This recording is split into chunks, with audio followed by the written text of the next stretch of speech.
पितृ पक्ष में कथा श्रवण कर रहे हो, पहले तो मन से ये निकाल देना कि पितृपक्ष खारे दिन होते हैं। कई लोग कहते हैं पितृपक्ष में फ्रीज मत लाओ, श्राद्ध चल रही है अभी ये काम मत करो, श्राद्ध चल रही है अभी ये मत करो। एक बात बताओ रे भैया, और जितनी भी जीजियां बैठी ना सालासर में, अरियो राजस्थान वाली, जरा एक बात अच्छे से बताओ, तुमने नया मकान बनाया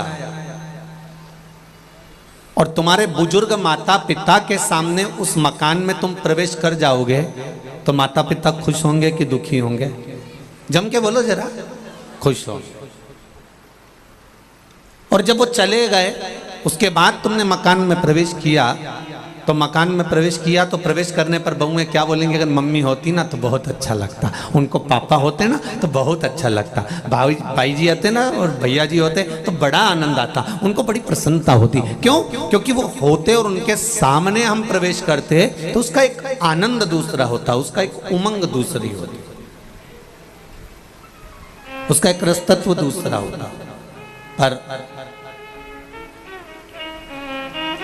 शिव महापुराण की कथा यही कह रही है, भगवान शंकर का संवाद यही कह रहा है कि 16 श्राद्ध में ऐसा नहीं है कि कोई पुण्य का कार्य नहीं करना चाहिए, या ये मत करो, या फ्रिज मत लाओ, या नया मकान मत लाओ, या प्रॉपर्टी का सौदा मत करो, या ये मत करो वो मत करो।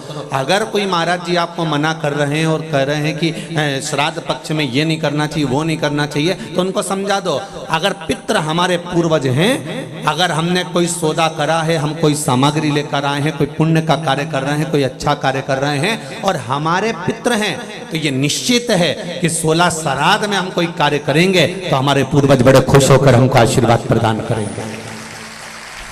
श्राद्धों के लिए, पितरों के लिए कई लोग बहुत डरा रहे हैं, बहुत डरा देते हैं कि तुम्हें ऐसा करना ही पड़ेगा, पिंडदान तो तुम्हें देना ही पड़ेगा, तुम ये नहीं करोगे तो ऐसा हो जाएगा, तुम 16 श्राद्ध में ऐसा दान करो, ऐसा ये करो, ऐसा वो करो। निवेदन है, शिव महापुराण की कथा कहती है बड़ी मस्ती में अपनी जिंदगी जियो, बड़ी मस्ती में जियो, अपने जीवन को सार्थक करने के लिए करो। आप तर्पण करना है तर्पण करो, पिंड करना है पिंड करो, गया जी करना है गया जी करो, ब्रह्म कपाली करना है ब्रह्म कपाली करो, तुम्हारा मन पड़े जो करो। पर सबसे बड़ा आनंद यही है कि कैसे भी हम अपने, चाहे पितृ हो चाहे देवता हो, हम उनका गुणगान, उनका स्मरण हृदय चित्त से करो।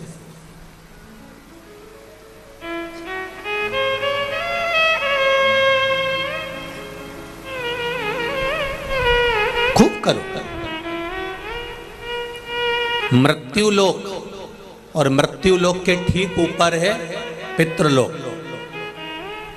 पितृलोक के ठीक ऊपर फिर आगे जाकर देवलोक, फिर देवलोक से और ऊपर जाकर स्वर्गलोक। ऐसे क्रम हमारे यहां बने हुए हैं कि मृत्युलोक से ठीक ऊपर की ओर पितृलोक है।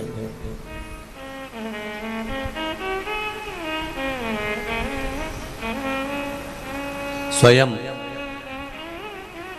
अंतरिषि ने राजा निमि को पितरों की महत्वता समझाई थी।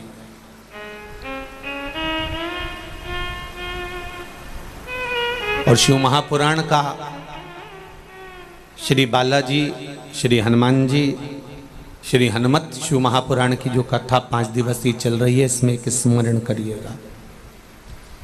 आपके पास में कुछ देने के लिए नहीं है, आप किसी को कुछ नहीं दे सकते, तो श्राद्ध पक्ष में जब आप भगवान शंकर का आराधना करें तो 27 मनके की माला से अगर आप भगवान शिव का नाम जप कर रहे हैं, 27 मनके की माला से आप भगवान का भजन कर रहे हैं, 27 बार आप मुख से भगवान का नाम ले रहे हैं, 27 बार आप भगवान का स्मरण कर रहे हैं, तो ये श्राद्ध पक्ष में आपने तर्पण करा ना करा, पिंड करा ना करा, गया गए ना गए, आपने कुछ दिया ना दिया, आपने कुछ प्रदान करा ना करा, पर 27 बार भगवान शंकर का नाम या राम का नाम या कृष्ण का नाम आप अगर अपने पूर्वजों के निमित्तार्थ भी ले लेते हैं, तो शिव महापुराण की कथा कहती है कि श्राद्ध पक्ष में उन्हें गया पिंड तर्पण ब्रह्म कमाली का फल मिल जाता है और उनकी मुक्ति निश्चित हो जाती है।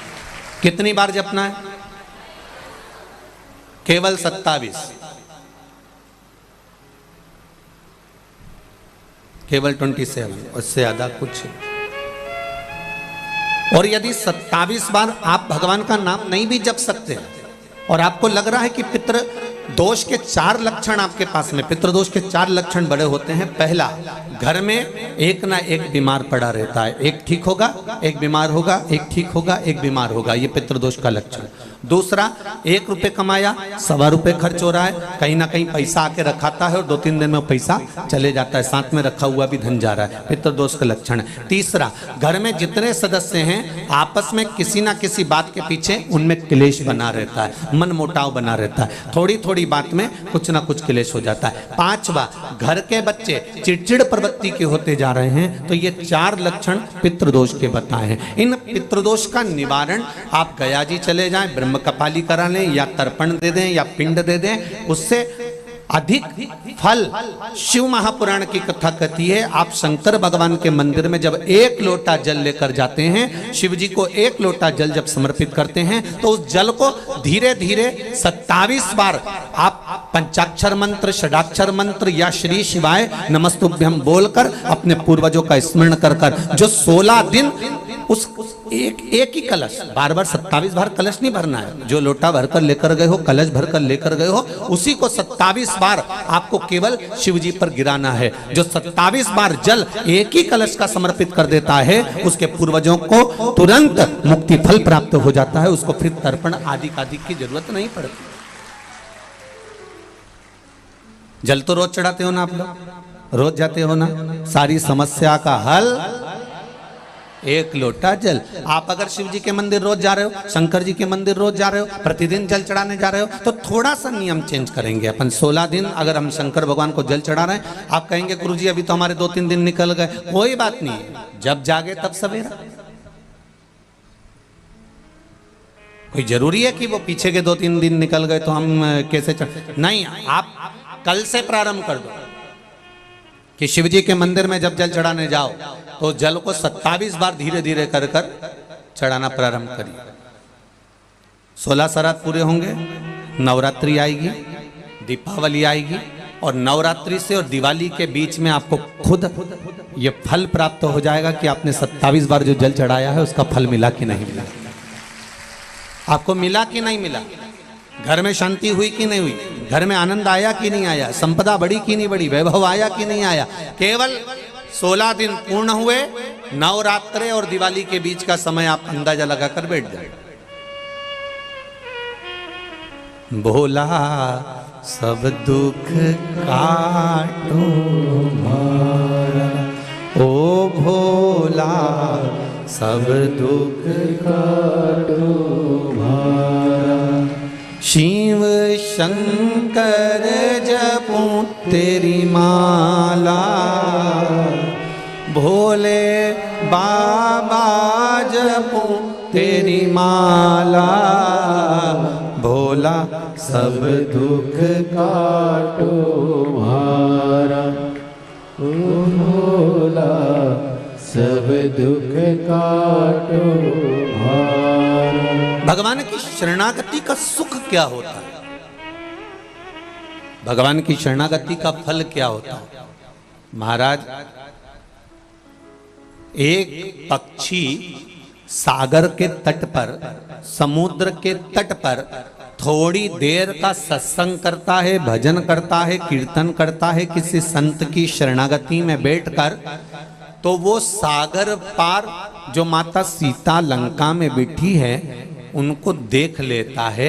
शिव महापुराण की कथा कहती है, जो दिल से एक क्षण की भी शिव महापुराण की कथा सुन लेता है, शिव कथा कहती है वो महादेव का कृपा पात्र हो ही जाता है, चाहे कैसे भी श्रवण करे।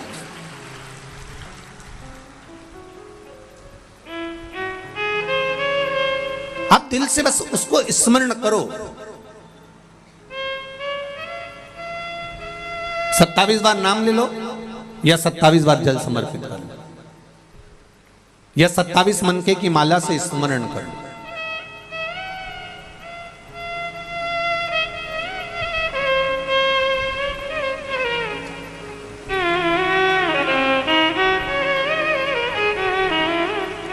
24,000 श्लोक की ये शिव महापुराण की कथा है।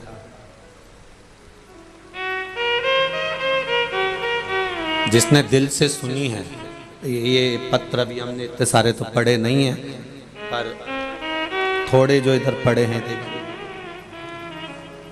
इसमें लिखा है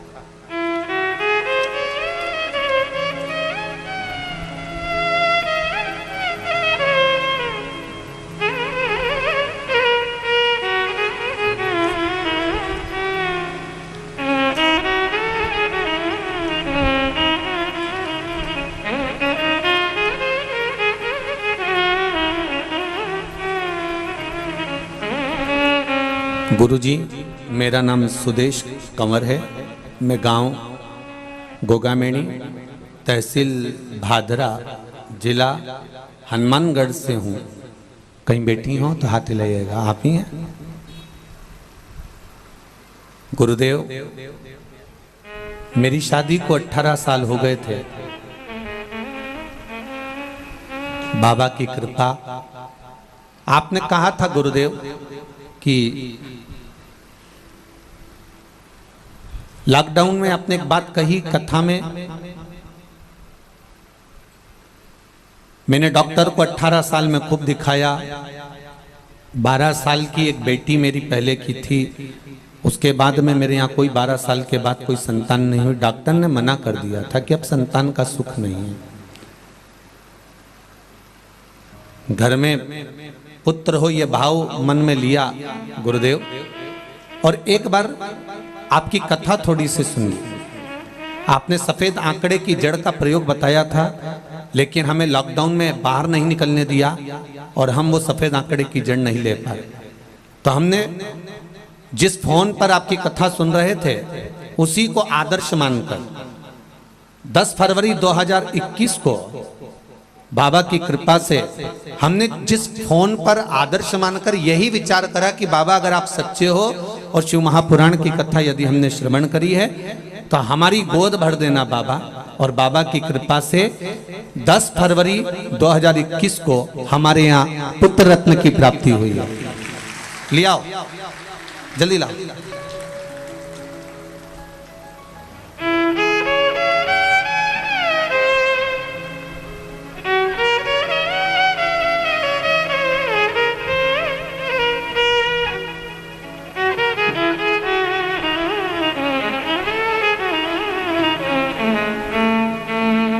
12 साल के बाद बाबा ने मेरे जीवन में खुशियां दी है गुरुदेव। मैं धोख लगाने के लिए प्रणाम करने आई हूं कि बाबा ने मेरी झोली भर दी है। भोला सब दुख काटो, ओ भोला सब दुख काटो, शिव शंकर जपू तेरी माला, भोले बाबा जपू तेरी माला। जल्दी आओ, जल्दी आओ। भोला सब दुख काटो मारा, भोला सब दुख काटो मारा।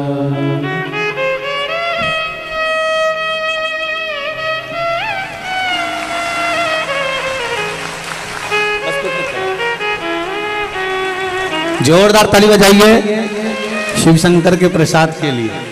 और उन्होंने इस बेटे का नाम क्या रखा? शिवम रखा है। जोरदार ताली बजाएं इस बालक के लिए। बहुत बहुत साधुवाद। मेरा बाबा जब भी देता है बड़े आनंद में देता है।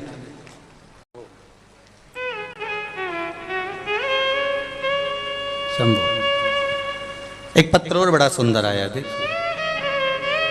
शंभु शंभु। पवन कुमार, सुनीता जी जाजू, नागौर राजस्थान से आई है। कहीं बैठी हो तो हाथ हिलाएंगे। आप ही श्री शिवाय नमस्ते। आपने जो बिलपत्र पर शहद का उपाय बताया था गुरुदेव, उस उपाय को करने से मेरे दोनों बच्चे आए हुए, दोनों आए साथ में, दोनों बच्चे सीए फाइनल में पास हो गए हैं, बाबा की कृपा, बाबा को प्रणाम करने आए हैं। माइक पहुंचाइए, माइक पहुंचाओ, जल्दी पहुंचाओ।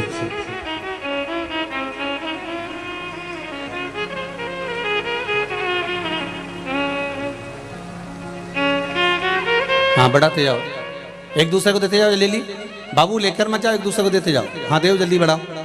हाँ बढ़ाते जाओ। हाँ दीदी बढ़ाइए। शंभू बढ़ाते जाओ, बढ़ाते जाओ।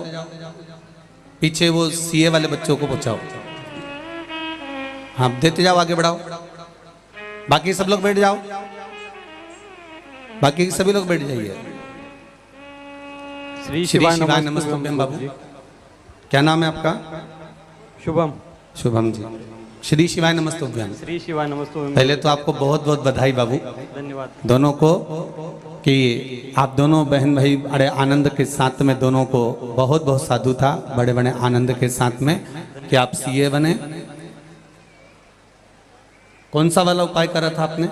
सर बीलपत्री पे वो जो शहद लगाकर और भोलेनाथ के ऊपर चिपकाने का वो उपाय किया था। हर एग्जाम से पहले चिपका कर जाते थे और प्रत्येक एग्जाम में पास हुए, दोनों पास। बस बाबा की कृपा हो। बहुत बहुत साधुवाद, बहुत बहुत बधाई। बैठिए। श्री शिवाय नमस्तुभ्यम। नमस्तुभ्यम। और गुरुजी जी, ऑफिस का भी अभी इनॉग्रेशन हुआ है अप्रैल के अंदर। जी बधाई आपको, बहुत बहुत बाबा की कृपा हो। बेटी आप भी ठीक हैं? बधाई आपको बहुत बहुत। बैठिए। श्री शिवाय नमस्तुभ्यम। नमस्तुभ्यम। बहुत बहुत बधाई आपको। भोला सब दुख काटो मारा, ओ भोला सब दुख काटो मारा। शिव शंकर जपो तेरी माला, भोले बाबा जपो तेरी माला, भोला सब दुख काटो मारा, ओ भोला सब दुख काटो मारा। महाराज शिव पुराण कह रही है, भगवान देवादिदेव महादेव का पावन चरित्र कह रहा है। एक देवराज नाम का ब्राह्मण, जिसने जीवन भर कोई अच्छे कर्म की ओर लगा ही नहीं,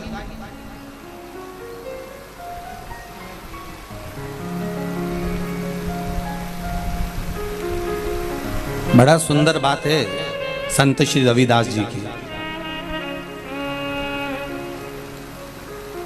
संत श्री रविदास जी की बड़ी सुंदर एक बात है।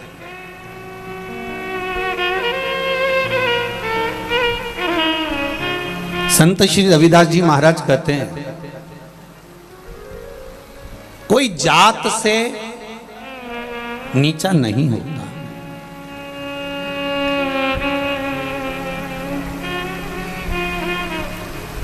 संत श्री रविदास जी कहते हैं कि कोई जात से नीच नहीं होता, कोई जात से नीचा नहीं होता। एक चर्मकार, चमड़े का जूता बनाने वाले संत श्री रविदास जी कहते हैं कि कोई जात से, बिरादरी से, वर्ण से नीचा नहीं होता। संत श्री रविदास जी कहते हैं कि कोई ऊंची जगह पर ऊंचे बैठने वाले भी जब नीच कर्म कर जाते हैं तो वो भी नीच कहलाने लगते हैं, वो भी नीचा कहलाने लगते हैं। कोई जरूरी नहीं है कि वो ये नीचा वर्ण में पैदा हो गया या अन्य वर्ण में पैदा हो जाए तो वो नीचा होगा। नहीं नहीं नहीं, आप किस कर्म को, शिव महापुराण की कथा करिए। देवराज नाम का ब्राह्मण, जो ब्राह्मण के घर में जन्म लिया, ब्राह्मण कुल में जन्म लिया, ब्राह्मण के अंतर्गत जन्म लिया, जिसके माता पिता ने श्रेष्ठ संस्कार देने का प्रयास किया, पर मित्रों की थोड़ी सी संगति उसको जीवन में बर्बाद की ओर ले गई। ताली, थाली और प्याली, ये तीन मित्र व्यक्ति को बर्बाद कर देते हैं। पहले नंबर का ताली, प्रसन्नता करने वालों से दूरी बनाकर रखना। जो जितना ज्यादा तुम्हारी प्रसन्नता करेगा, समझ लेना कि तुम्हें चने के झाड़ पे चढ़ा देगा।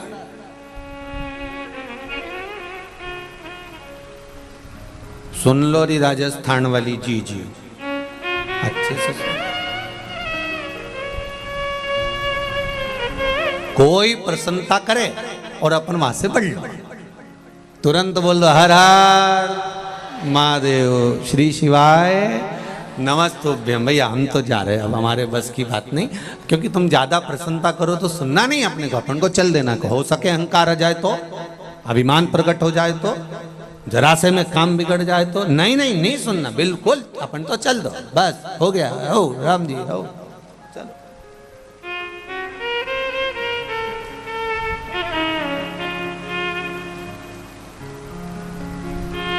कौन क्या बोल रहा है उससे हमको इस बात से महत्वता नहीं है।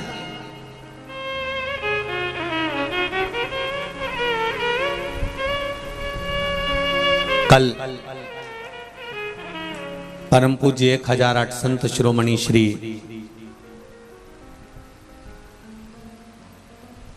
द्वारका शारदा पीठ के जगत गुरु शंकराचार्य परम श्रद्धे श्री स्वरूपानंद सरस्वती जी महाराज का शरीर छूटा, देवलोक गमन हुआ।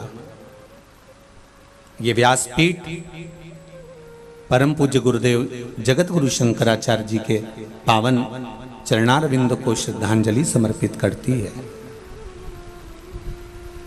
और सबसे ज्यादा नतमस्तकता इस व्यासपीठ से परम पूज्य जगत गुरु श्री स्वरूपानंद सरस्वती जी महाराज के पावन चरणों को करती है, क्योंकि उन्होंने सनातन धर्म में, भले दुनिया के लोगों ने उनको कह दिया हो, कई लोगों ने उनका विरोध भी किया हो, कई लोगों ने शब्द पर शब्द भी कहे हो, कई लोगों ने राजनीति के भाव में भी कहा हो, पर यह व्यासपीठ उनको इसलिए बहुत बहुत बहुत श्रद्धांजलि और नमनता करती है, क्योंकि उन्होंने सनातन धर्म के जितने मंदिरों में अन्य देव की मूर्तियां लोग स्थापित करने लगे थे और हमारे सनातन धर्म के देवताओं को पूछना बंद कर दिया था और ना जाने किस किस को मंदिर में लाकर बिठा दिया था, उसका फुल जोर विरोध किया था। इसलिए उन्होंने सनातन धर्म में, भले दुनिया कुछ भी कहती रहे, पर उन्होंने उस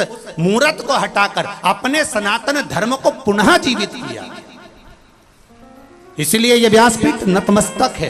ऐसे जगत गुरु शंकराचार्य जी के पावन चरणों में उनकी श्रद्धांजलि को मैं नमन करता हूं, उनके भाव को नमन। प्राण चले गए, देवलोक गमन हो गए, पर वो अपनी बात पर अड़िग रहे कि ये मूर्ति मंदिर के अंदर नहीं चाहिए तो नहीं चाहिए। 33 कोटि देवता छोड़कर तुम ये देवता उनको पकड़ के क्यों ला रहे हो? कौन ने कहा तुम? नतमस्तक है ये व्यासपीठ परम पूज्य जगत गुरु शंकराचार्य श्री राम स्वरूपानंद सरस्वती जी के पावन चरण। अपनी बात पर अडिग रहे, डटे रहे। महाराज यहां चरित्र कर रहा है। देवराज नाम का ब्राह्मण कुल में जन्म लेकर अगर आप ब्राह्मण कर्म से वंचित हो और आप विचार करते हो कि हम ब्राह्मण और ब्राह्मण कर्म से वंचित हो गए, तो यह श्रेष्ठता नहीं है हमारा।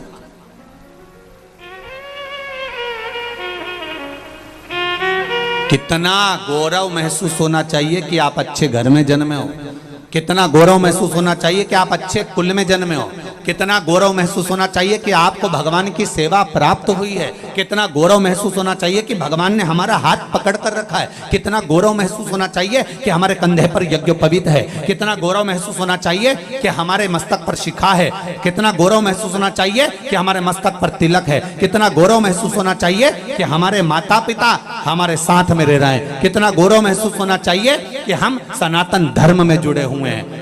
देवराज नाम का ब्राह्मण कुल में जन्म लेने के बाद भी चोरी करता था, वेश्यावृत्ति करता था, गलत काम करता था। खूब समझाया माता पिता ने, पर नहीं माने। खूब समझाया, नहीं माने। अंत दुनिया मन का धन कर सकती है, पर अंत तो अंत है। और देवराज नाम का ब्राह्मण चोरी का धन लेकर शिवजी के मंदिर में गया। शिव महापुराण की कथा चल रही थी। थोड़ी सी कथा उसके श्रवण शक्ति में उसके कानों में पहुंच गए।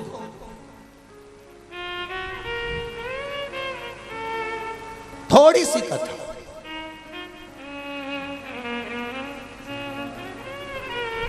हम मानते हैं कि सालासर जी में कथा हो रही और इतनी जगह नहीं है बैठने की, पर विश्वास है। आप अपनी गाड़ी पर, ये लोग दीवालों पे चढ़ चढ़ कर कथा सुन रहे हैं, कोई कहीं चढ़ा है, कोई कहीं बाउंड्री पर चढ़ा है, कोई कहीं बैठा है, तो भले आप कहीं पर भी बैठे हो, पर ये शिव महापुराण की कथा का एक शब्द भी आपके कानों तक पहुंचा है, आपकी झोली तक पहुंचा है, तो ये निश्चित है कि वो अमृत अगर कहीं प्राप्त हुआ है तो उसका फल मिलेगा जरूर, उसका फल जरूर मिलेगा।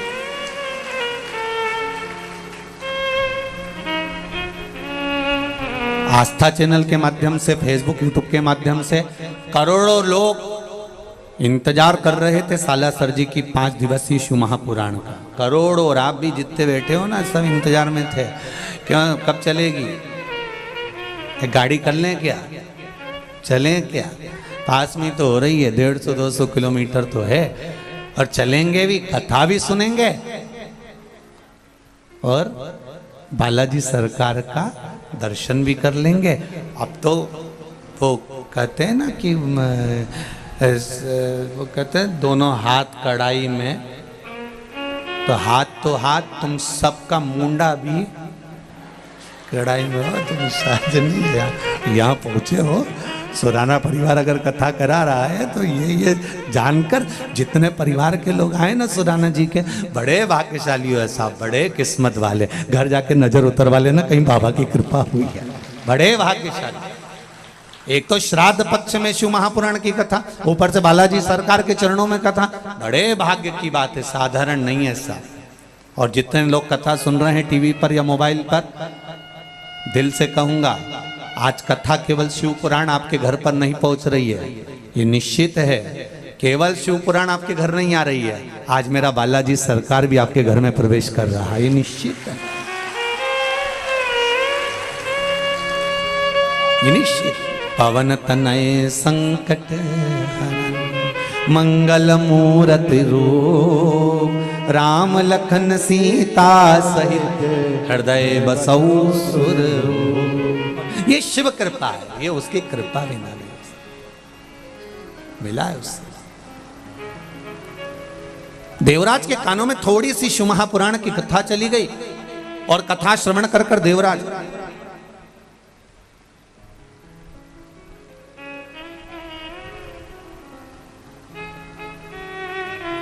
एक बेलपत्री के वृक्ष के नीचे जाकर बैठा। शरीर में ताप बहुत था, शरीर में कष्ट बहुत था।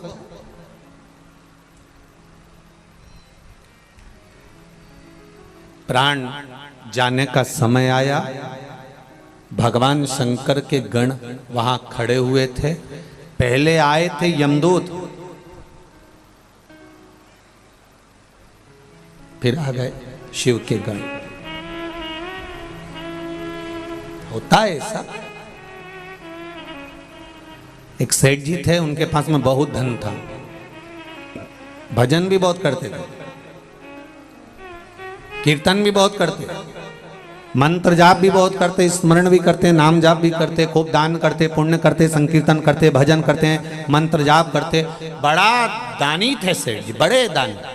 उनका अंतिम समय आ गया, प्राण छूटने का समय है। भगवान विष्णु के पार्षद उनके सामने खड़े हो गए, बैकुंठ से देवताओं ने लेने के लिए आ गए।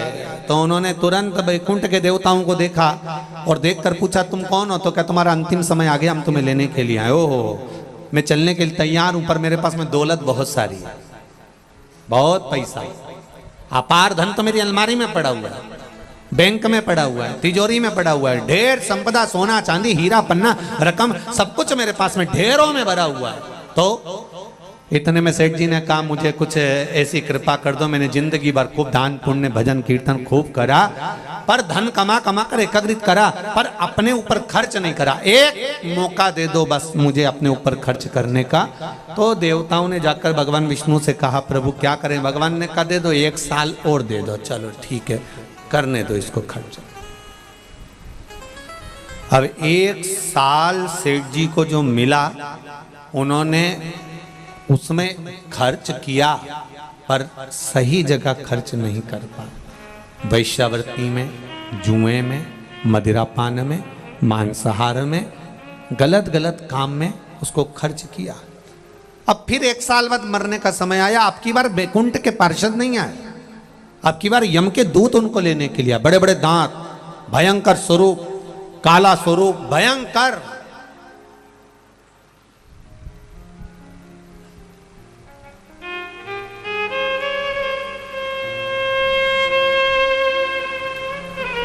अब स्वरूप काला है, भयंकर स्वरूप है, बड़े भयंकर दिख रहे, बड़े भयंकर। अब देखिए कहां देवता आए थे और कहां ये आ गए। बदलने वाला भी बदल देता है। एक पत्र आया है किसी का, बड़ा सुंदर पत्र है,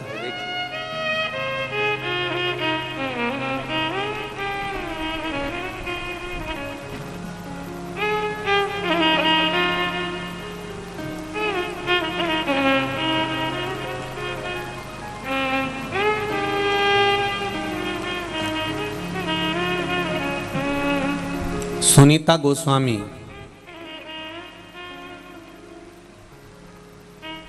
मैं रहने वाली ठीकरी, जिला बड़वानी से हूं। कहीं बैठी हैं? आप ही हैं? दोनों हाथ हिला तो एक बार। हर हर महादेव, श्री शिवाय, नमस्तुभ्यम। गुरुजी, मेरी बहू को गुप्त नवरात्रि में लड़की का जन्म हुआ। लड़की का रूप इतना काला कि उसे देख के मैं अस्पताल में रो पड़ी। गुरुदेव, बहू की आंख में भी जल भरा हुआ था कि इतना भयंकर रूप बेटी का था। इतनी रोई बहू भी और मैं भी कि ये बेटी इतनी काली, इतनी काली, इतनी काली कि जिसका रूप देखा नहीं जाता। गुरुदेव, उसी समय पर शिव महापुराण की कथा का स्मरण आया और बाबा से विनती करी और उस बेटी के कान में श्री शिवाय नमस्तुभ्यम बोलना शुरू किया। गुरुदेव, इतनी काली थी बेटी कि मैं वर्णन क्या करूं। श्री शिवाय नमस्तुभ्यम मंत्र बोला और उसके ऊपर हाथ रखा। धीरे धीरे धीरे धीरे बाबा की कृपा से वो काली से महागौरी बन गई। ये शिव कृपा के लिए मैं सालासर में यहाँ पर धोख लगाने बाबा को प्रणाम करने आई हूँ। कथा में बाबा से निवेदन करने आई। ये शिव कृपा। बैठो बहन। श्री शिवाय नमस्तुभ्यम। शंभो शरणे मांगू घड़ी घड़ी, दुख काटो दया करी मैं दर्शन आपो। आप हृदय से, मन से, चित्त से, वृत्ति से, आप दिल से बाबा से कहो तो आप कहो तो सुनेगा।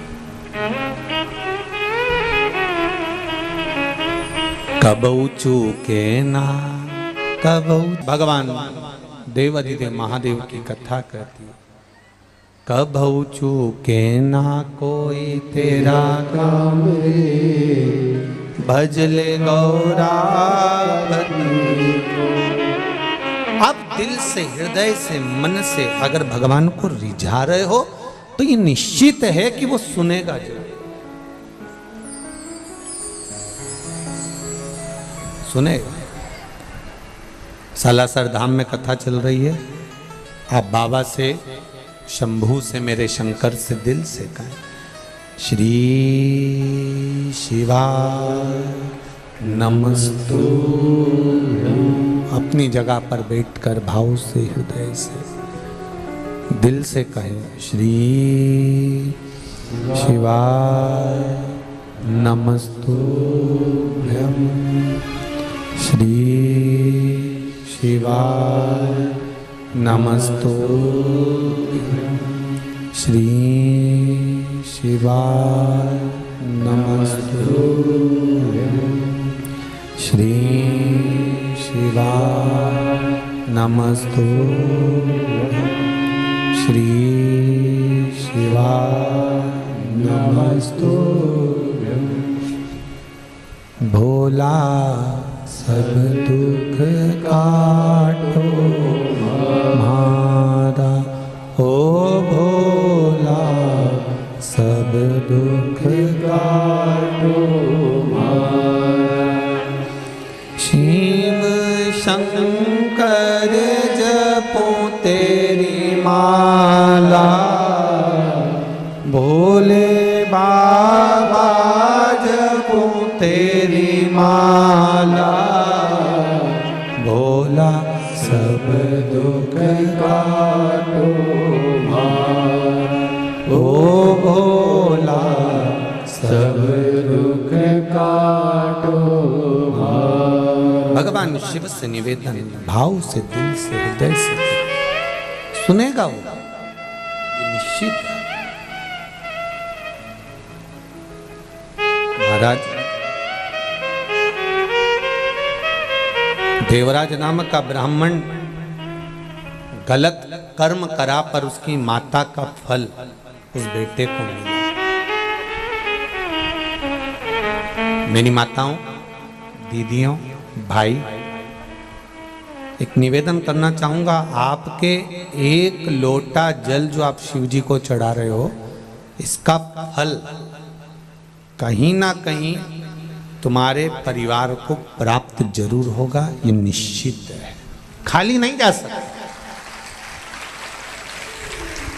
वो मिलेगा जरूर, ये निश्चित था।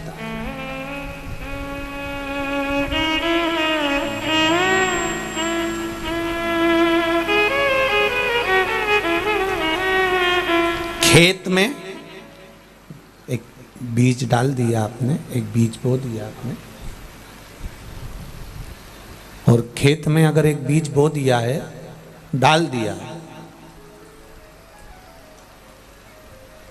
अब अपने अपने गांव से जब आए होगे तो जंगल देखा होगा, रास्ते में पड़ा होगा, ट्रेन से, बस से, गाड़ी से, फ्लाइट से, जिससे भी आए, कितना जंगल है। अभी जंगल में कोई पौधा लगा है, कोई बीज गिरा होगा, लगा होगा, वहां पानी देने कौन गया हो?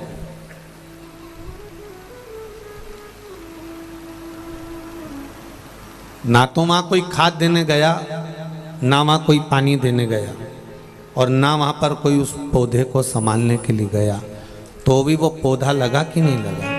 उसी तरह एक लोटा जल या एक बेलपत्र या एक बार हम भगवान की भक्ति करते हैं, भजन करते हैं, नाम जाप करते हैं, नाम स्मरण करते हैं, वो उसका पौधा बड़ा जरूर होता है और उसका फल हमारे पूरे परिवार को मिलता जरूर है, ये निश्चित है, वो मिलेगा जरूर।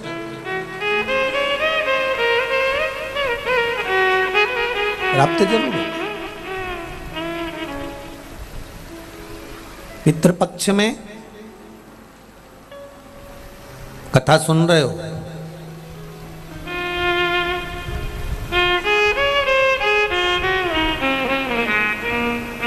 इसका फल आपको तो मिलेगा ही, साथ में आपके पूर्वजों को भी प्राप्त होगा, और वो जरूर प्राप्त होगा,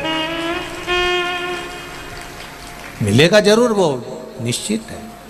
देवराज की माता जी ने एक लोटा जल भगवान को समर्पित किया है, और देवराज की माता ने जब एक लोटा जल जो समर्पित करा था, आज बेटे के जब प्राण छूटे, शंकर भगवान के मंदिर में चोरी का सामान लेकर गया था, एक क्षण की कथा का स्मरण हुआ, बेलपत्री के वृक्ष के नीचे प्राण छूट रहे हैं। शास्त्र कहता है आज भी मुर्दे को लेकर जाते हैं राम नाम सत्य कहते कहते, तो बीच रास्ते में शमशान में ले जाने से पहले एक जगह ऐसी होती है जहां पर मुर्दे को उतारा जाता है, जहां पर मुर्दे का उतारा करा जाता है, मुर्दे को उतारा जाता है, अर्थी को रखा जाता है। कई लोग पूछते हैं यहाँ अर्थी को रखने से क्या लाभ मिलता है, यहाँ मुर्दे को क्यों रखा जाता है। अब उनको ज्ञात तो इस चीज का है नहीं, स्मरण कहाँ, हमारे पूर्वज ऐसा कहते थे यहाँ रखना चाहिए, थोड़ी देर विश्राम देना चाहिए, थोड़ी देर रखना चाहिए, पर रीति क्या, उसका नियम क्या। उसका नियम क्या है?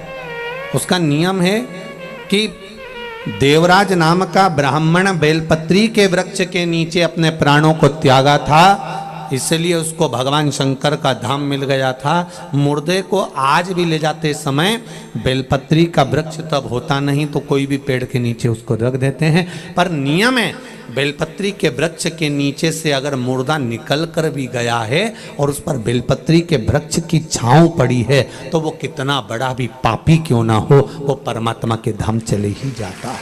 ये निश्चित है।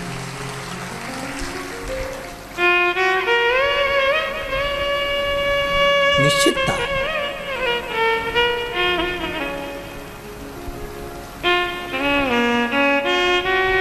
हम कई बार कह देते हैं आप लोगों को, आप लोगों ने स्मरण किया होगा कि अगर निर्माल्य की बेलपत्र, शंकर भगवान पर चढ़ी हुई बेलपत्र कहीं जमीन पर भी पड़ी हुई मिली है तो उसको उठाकर एक बार मस्तक पर रख लिया करो।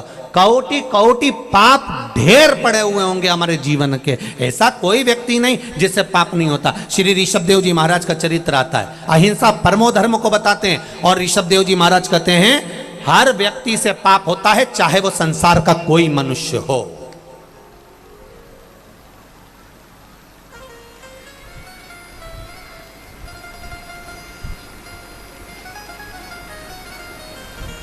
ऋषभदेव जी महाराज कहते हैं ऐसा संसार का कोई मानव नहीं जन्मा जिससे पाप नहीं हुआ।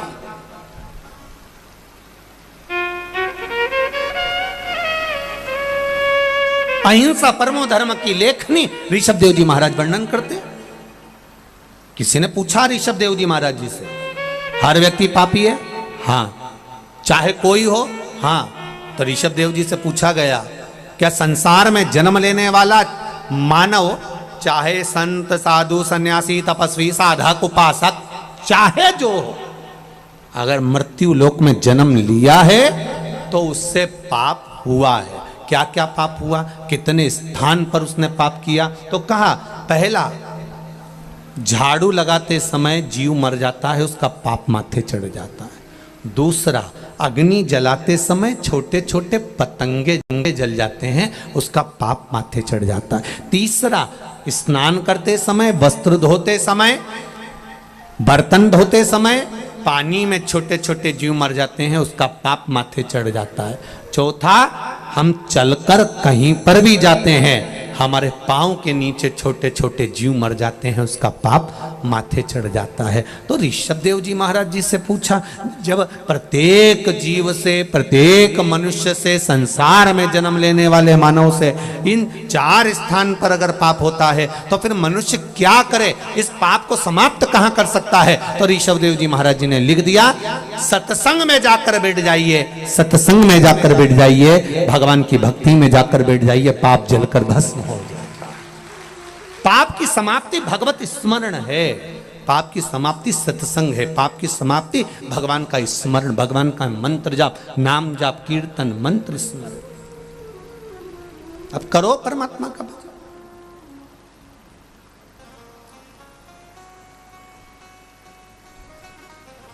आप भगवान का भजन में नित्य लगिए, पाप छिन्न।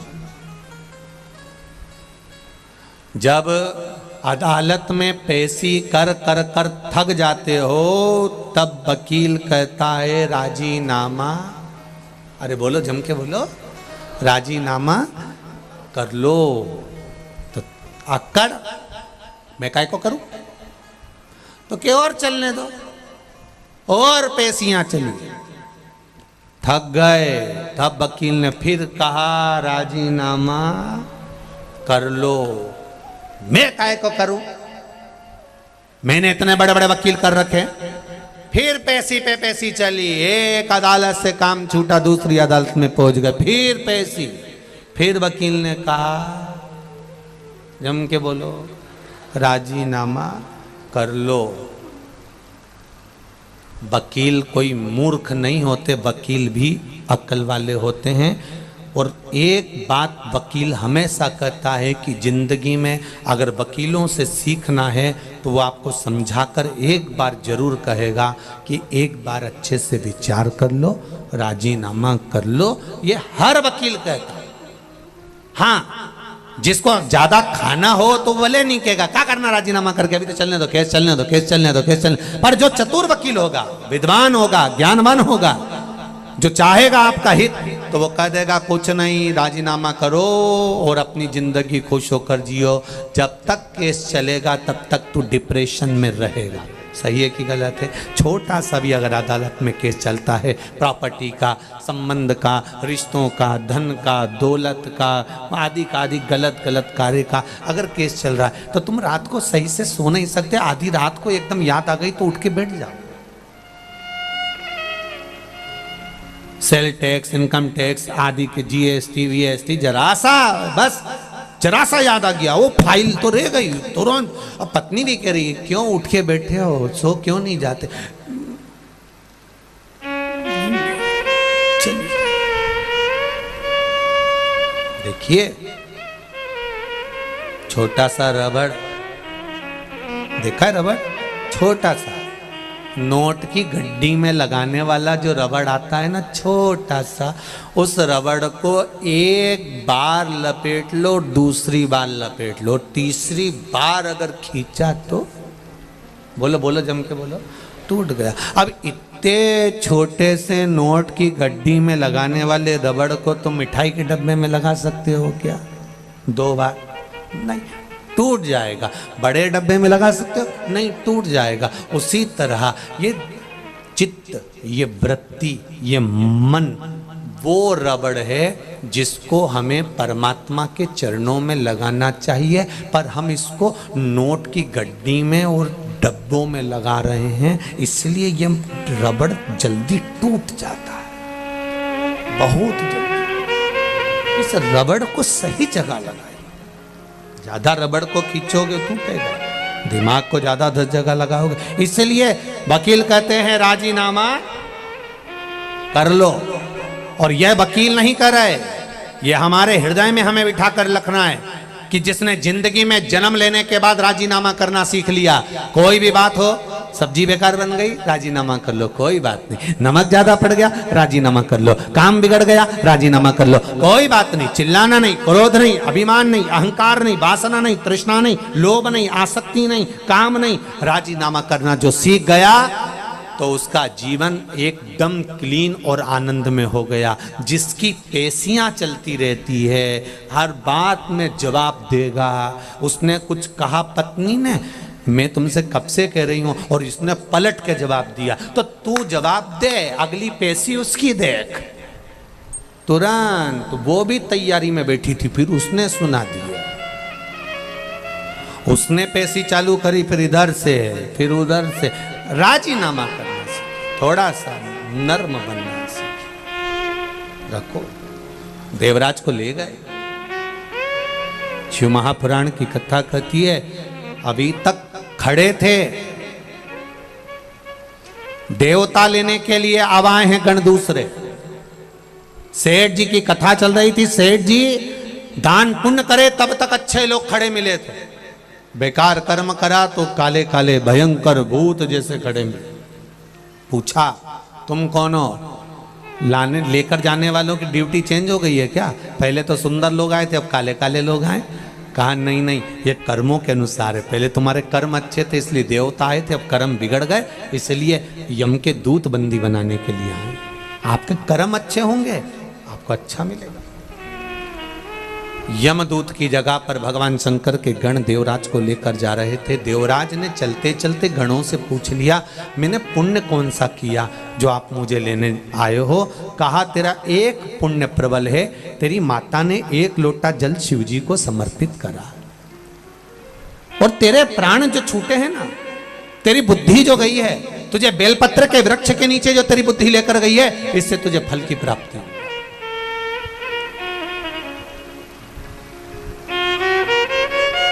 अच्छी जगह अपने गांव से, अपने नगर से, अपने शहर से, आप अच्छी जगह पर जाकर बैठ रहे हो, कथा में जाकर बैठ रहे हो, सत्संग में जाकर बैठ रहे हो, प्रवचन में जाकर बैठ रहे हो, भगवान के भजन में जाकर बैठ रहे हो। अच्छी जगह से आप अगर भगवान कीर्तन में जाकर बैठ रहे हो, अच्छी जगह से आप अगर भगवान के भजन में जाकर बैठ रहे हो, तो भगवान को धन्यवाद देना कि जरूर हमारे पूर्वजों का कुछ पुण्य हुआ होगा, जिसके बल पर हमें यह पावन कथा श्रवण करने का सौभाग्य मिला। हम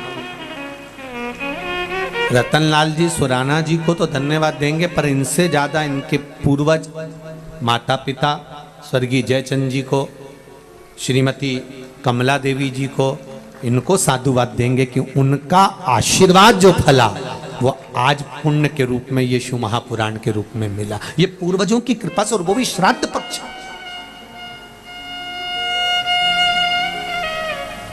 ये उनकी कृपा से। तेरी कृपा बिना न हिले एक भी लेते श्वास, तेरी कृपा से तनो तनो बखान क्या करूं मैं राखों के ढेर का, छपटी भभूत में है खजाना कुबेर का।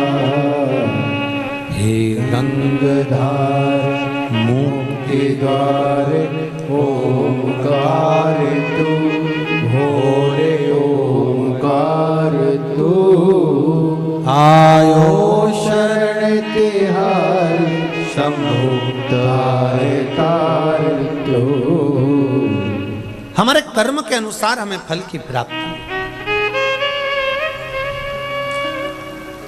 एक सेठ जी मरते हैं, उनकी शोक सभा होती है। बोलो रे भाई, बोलो तो, होती कि नहीं होती? होती है। एक गरीब मरता है, उसकी शोक सभा होती है? अरे बोलो तो रे भाई, नहीं होती। सेठ जी मरे तो शोक सभा हुई, गरीब मरा तो शोक सभा हुई नहीं। कारण क्या था? क्योंकि सेठ जी अपना शोक पूरा करते करते करते करते जिंदगी गवा दिए, और आज तक मरते तक भी इनका शोक पूरा नहीं हुआ, इसलिए इनकी शोक सभा हुई। पर गरीब का कोई शोक नहीं होता, इसलिए उसकी शोक सभा भी नहीं होती। वो मस्त, अलमस्त।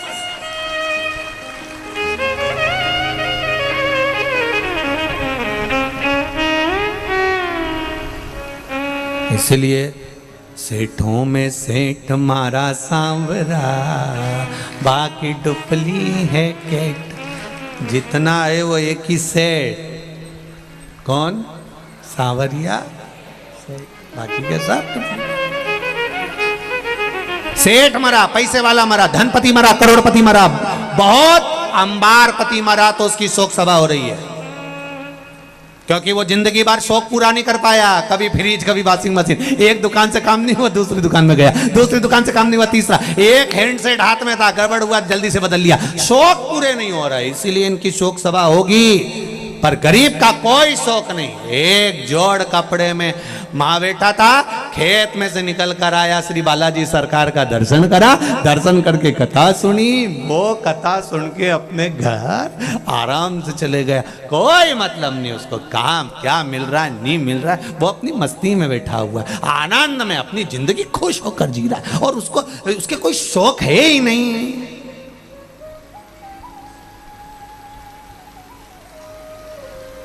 कोई शौक नहीं, इसलिए इनकी शोक सभा भी नहीं।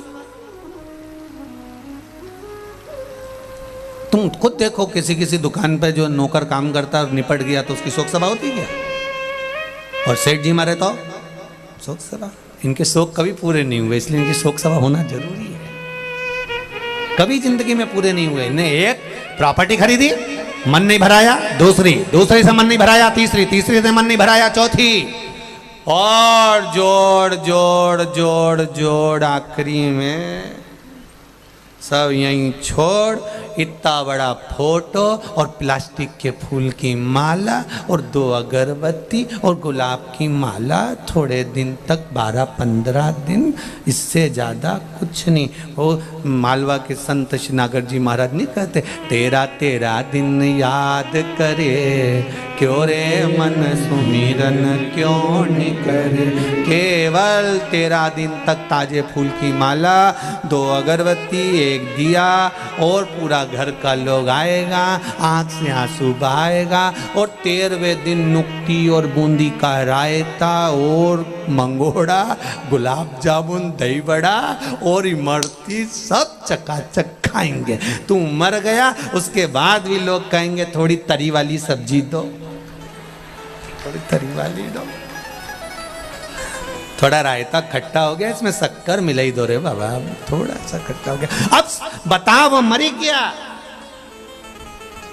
चले गया, 16 श्राद्ध में फोटो को नीचे रखेंगे, और फोटो को नीचे रखकर और कंडा जला के घी और शक्कर गुड़ छोड़ेंगे। और बेचारे को दमे की बीमारी थी, बेचारा दमा में मर गया, और ने कंडे की ओर धुनी दे दी, लाए और पड़ेगा, डर आ रही, और घी और पूड़ी और खीर पूड़ी में मिला के तुम्हारे फोटो में चिपका देंगे, और तुम ऐसी स्माइल देती रहोगी, वो पूरी चिपकी रहेगी, खत्म जिंदगी, समाप्त। इसलिए मान मेरा कहना नहीं तो पछताएगा, और माटी का खिलौना माटी में मिल जाएगा। हेट बूट सूट सब धरा रह जाएगा अलमारी में। इसलिए सुराना जी ने कल कथा रखी है, अपनी अलमारी के अच्छे अच्छे कपड़े निकाल के लिया और बालाजी सरकार में आकर पहनो। बाबा भी ठाट में और तुम भी ठाट में, अलमस्त होकर रहो। कई बहुएं बड़ी रोती रहती दिन भर, आंख में आंसू डाल। सास हमेशा कहती थी, अच्छा पहनो, खूब रखा है, पहनो। क्या करोगे? एक पति पत्नी घूमने के लिए विदेश का है, पत्नी को वहां पर एक सेट पसंद आ गया, हाफ सेट, बड़ा सुंदर। पत्नी ने कहा ले लो, 7 लाख का है, ले ले। पत्नी ने ले लिया। एलईडी चालू करो, एलईडी ले लो। अब 7 लाख कहाँ, ले। और पत्नी ने वो सेट ले लिया, और लेने के बाद पति ने कहा पहन ले। अभी थोड़ी ना पहनूंगी, अच्छा जरा मौका आन दो फिर पहनूंगी। और मौके का इंतजार करती रही, फिर कब पहनेगी, अब जन्मदिन आ गया, आज तो पहन ले। नहीं अभी नहीं, मेरे देवर के लड़के की शादी होगी तब पहनूंगी। और पहनते पहनते ही मालूम एक दिन छाती में दर्द हुआ,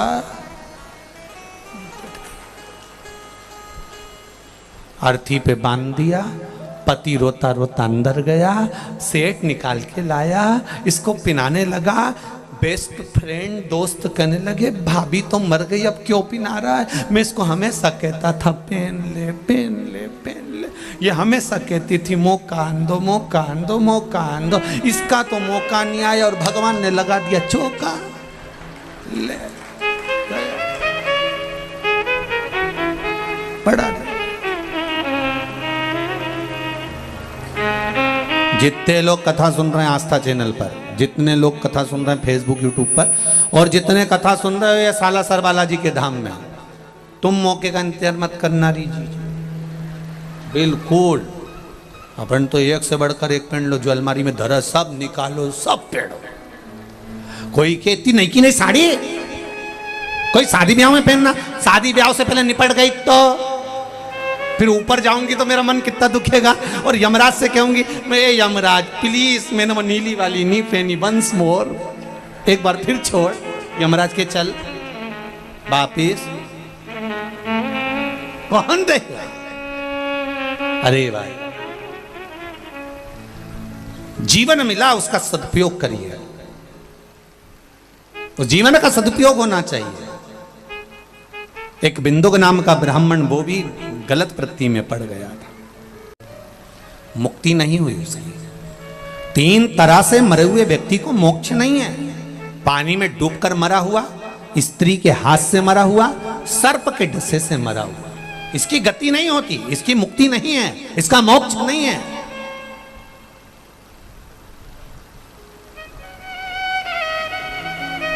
अगर किसी स्त्री के चक्कर में, किसी नारी के चक्कर में, किसी नारी के कहने पर, किसी स्त्री के कहने पर कोई मर गया, उसकी मुक्ति नहीं है। सर्प के डसे से मर गया, उसकी मुक्ति नहीं है। पानी में डूब कर मर गया, उसकी मुक्ति नहीं है, मोक्ष नहीं है। कितनी बड़ी बात लिखी है शिव महापुराण में। अधोगति में मरा हुआ, गर्भ में कोई 4 महीने का, 6 महीने का, 8 महीने का, 9 महीने का, या गर्भ से निकलकर कुंवारी अवस्था में मर गया, कोई युवान अवस्था में एक्सीडेंट में या कोई गलत कार्य में मर गया, इनकी गति नहीं होती महाराज। पिंड भी नहीं मिलता, चाहे गया जी में जाकर दे दो, चाहे ब्रह्म कपाली में जाकर दे दो, इनको पिंड नहीं मिलता, इनको तर्पण नहीं मिलता, इनके तिलांजलि नहीं होती। अगर ब्राह्मण भोजन भी करे तो इनके खाते में नहीं जाता, जो कुंवारी अवस्था में मर गया।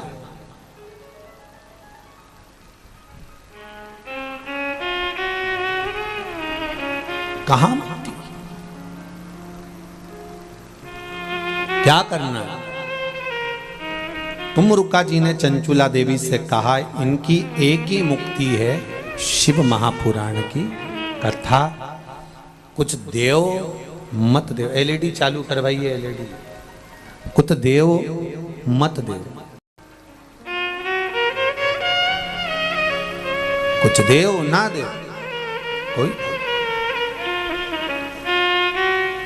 पर निवेदन है, अगर जिसने जिंदगी में एक बार हृदय से, चित्त से, मन से शिव महापुराण की कथा सुन ली, ध्यान देना जरा, श्राद्ध चल रहा है ना, श्राद्ध के अंतर्गत क्यों कहा जाता है कि बाजार से भोजन खरीद कर श्राद्ध नहीं करना? श्राद्ध करना तो घर की बहू, घर की माताएं भोजन बनाए। क्यों कहा? गरुड़ पुराण में, पद्म पुराण में, अग्नि पुराण में, स्कंद पुराण में, शिव महापुराण में वर्णन मिलता है कि घर की नारी बहुएं जब भोजन बनाती है श्राद्ध पक्ष का, और वो भोजन ब्राह्मण जब ग्रहण करता है, तो केवल बहू बेटियां जब भोजन बनाती हैं, बहुएं भोजन बनाती हैं, तो केवल ससुराल के पितृ नहीं तरते। ध्यान देना, जैसे ससुराल में कोई दादा ससुर है, उसकी तिथि है चतुर्थी, तुमने चतुर्थी को श्राद्ध का भोजन बनाया, ब्राह्मण को भोजन कराया, तो बहुओं को ये ना लगे कि हम हमारे ससुर के, दादा ससुर के निमित्त से जी मारे। नहीं, बहू जब भोजन बनाती है, ससुराल में अगर कोई ब्राह्मण श्राद्ध पक्ष का भोजन ग्रहण करता है, तो बहू के मायके में अगर इस तिथि में कोई गया होता है, तो आधा भाग उसके खाते में, उसके मायके में पहुंच जाता है। बहू को यह बात का अंदाजा रहना चाहिए कि केवल आप ससुराल वालों के लिए श्राद्ध में भोजन नहीं बना रहे, वहां भी। इसलिए जब पिंडदान होता है, तर्पण होता है, तिलांजलि होती है, तो गया जी जाते हैं, तो वहां पर नाना पक्ष और यहाँ का पक्ष दोनों का नाम लिया जाता है। बोलो सही है कि गलत है? तुम्हारे पिताजी का नाम बोलो, दादाजी का नाम बोलो, फिर वहां पूछेंगे तुम्हारे नाना जी का नाम बोलो, पर नाना का नाम बोलो, वहां पूछा जाता है। दोनों कुल को, दोनों परिवार को। इसलिए बहू बेटियों को चाहिए, घर की माताओं को चाहिए, जब भी भोजन बनाए वो बड़े प्रेम से बनाए, आनंद से। और प्रयास करा करो कि श्राद्ध पक्ष में सीधा ना देना, आटा चावल दाल ये हम ना दें। हम चाहें ये नहीं कि हम सीधा दे के हम भगवान को कि हमने सीधा दे दिया, अब हमें भोजन बनाने की जरूरत नहीं। आप भोजन बनाओ, सीधा दोगी तो केवल ससुराल का लाभ मिलेगा, कि ससुराल का कोई तिथि का व्यक्ति गया तो उसको फल मिलेगा। पर आपने अगर भोजन बनाया और ब्राह्मण ने अगर भोजन तुम्हारे घर में करा, तो उसका आधा भाग तुम्हारे ससुराल में अपने आप चला जाएगा। उन जीवों का भी कल्याण हो जाएगा, जिसको ससुराल में, अगर मायके में किसी ने भोजन नहीं भी दिया, मायके में कोई प्राप्त नहीं भी हुआ, तो उनको भी उसकी फल की प्राप्ति हो जाएगी। देव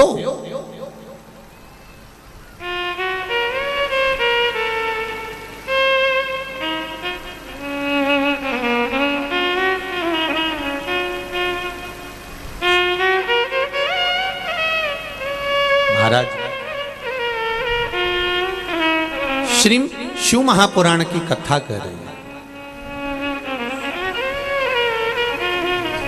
बिंदु की मुक्ति कैसे हो?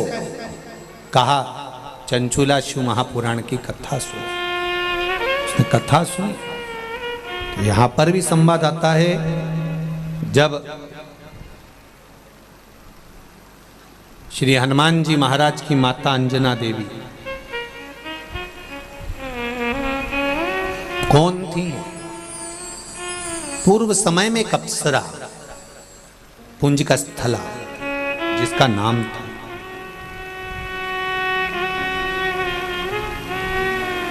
क्या नाम है? जम के बोलो। पुंजिका स्थला। क्या नाम है? बोलो, जम के बोलो जरा। हनुमान जी की जो माता है अंजना, अंजना माता का पूर्व का नाम है पुंजिका स्थला। एक अप्सरा है।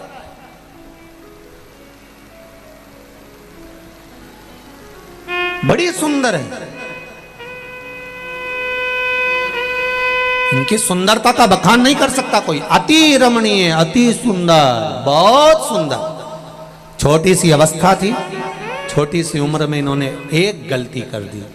उस पुंजिका स्थला ने एक गलती करी कि वो सुंदर तो थी पर चंचल बहुत थी। सुंदर भी है और चंचल। महाराज, पुंजिका स्थला ने एक गलती कर दी कि वो आज मृत्यु लोक में गई। भ्रमण करने के लिए जब पहुंची, भ्रमण करते करते उसने क्या देखा कि एक बंदर तपस्या में लीन है, साधना में लीन है, तप कर रहा है। तो पुंजिका स्थला को लगा, बताओ, अभी तक तो मैंने देखा था कि मुनि तप करते हैं, संत तप करते हैं, साधु तप करते हैं, ऋषिवर तप करते हैं, साधना करते हैं, पर यहां तो बंदर तप कर रहा। पुंजिका स्थला को ये बात थोड़ा अच्छी ना लगी, तो उन्होंने, एक छोटी सी अवस्था थी, पेड़ पर चढ़ गई और पेड़ पर चढ़कर वहां के जो फल लगे थे वो तोड़कर उस बंदर को मारने लगी।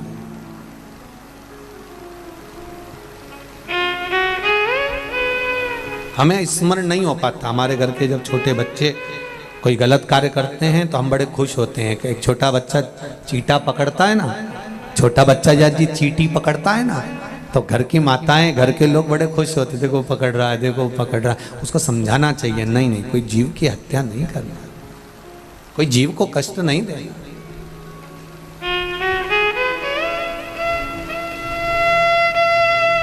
क्यों किसी को दुख? महाराज, शिव कथा कहती है ये मानव का शरीर बड़ी मुश्किल से मिला है, ये किसी को कष्ट देने के लिए नहीं, किसी के कष्ट के निवारण के लिए मिला।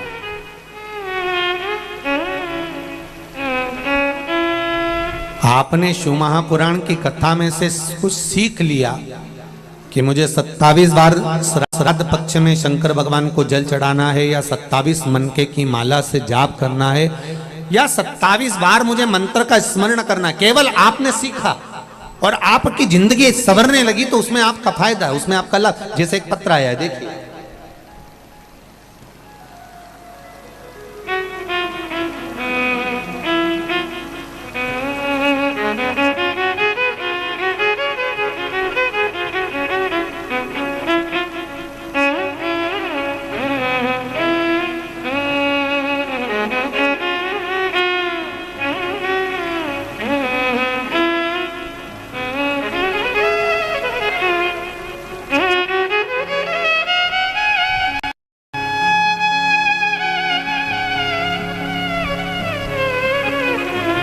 में संस्कार ज्ञानी फतेहाबाद हरियाणा से आया हूं।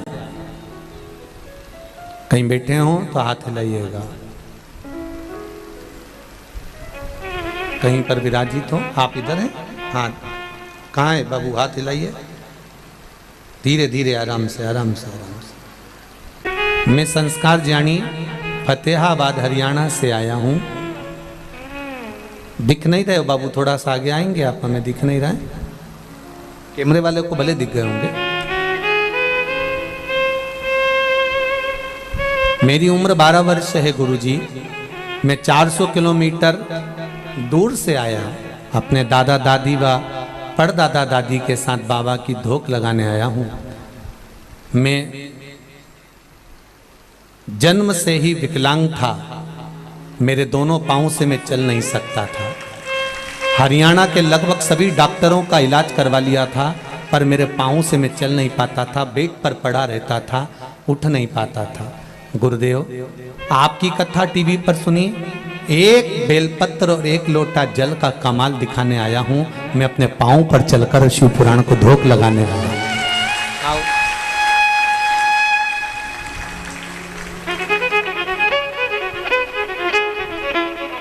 मेरी पूरी जिंदगी 12 वर्ष पलंग पर पड़े पड़े निकल गई। सारे डॉक्टरों ने कहा था कभी नहीं चल सकता, पर एक बेलपत्र एक लोटे जल ने मुझे चलाया है गुरुदेव।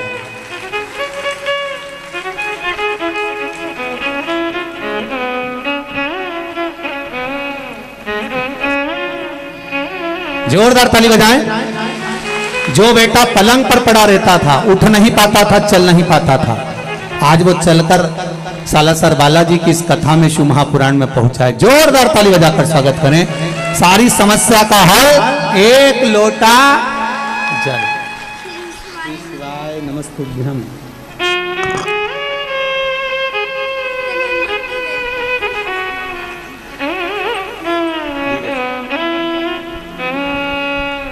चलने की खुशी क्या होती है, इस बच्चे से पूछिए जो जीवन का इतना आनंद पाया है। 12 साल से जो पलंग पर पड़ा था और चला है बाबा की कृपा से, उसके चलने की प्रसन्नता, उसका आनंद है। शंभु शरणे मांगू घड़ी रे घड़ी, दुख काटो दया करी मैं दर्शन आपको। देखकर बड़ी प्रसन्नता है। देखिए, शिव जी के पास में, यहाँ पर हमारे पास में या कुबेरेश्वर धाम में या हमारे पास कोई ऐसी विद्या नहीं, कोई मंत्र नहीं, कोई साधना नहीं, कोई हमारे पास में बेल भभूति नहीं। हमारे पास तो केवल ये शंकर का नाम है और शिव का स्मरण है। शंकर भगवान का ही स्वरूप श्री बालाजी सरकार सालासर में विराजमान है। 11वें रुद्र बाबा को यहाँ कथा कराना होगी और आप लोगों के भाग्य में ये कथा लिखी होगी तो श्राद्ध पक्ष में मिल रही है। ये तो उसकी कृपा है, उसकी उधार। बहुत आप दिल से उसका भजन करो, पुकारो आप दिल से, आप स्मरण करो दिल से, वो मिलेगा जो।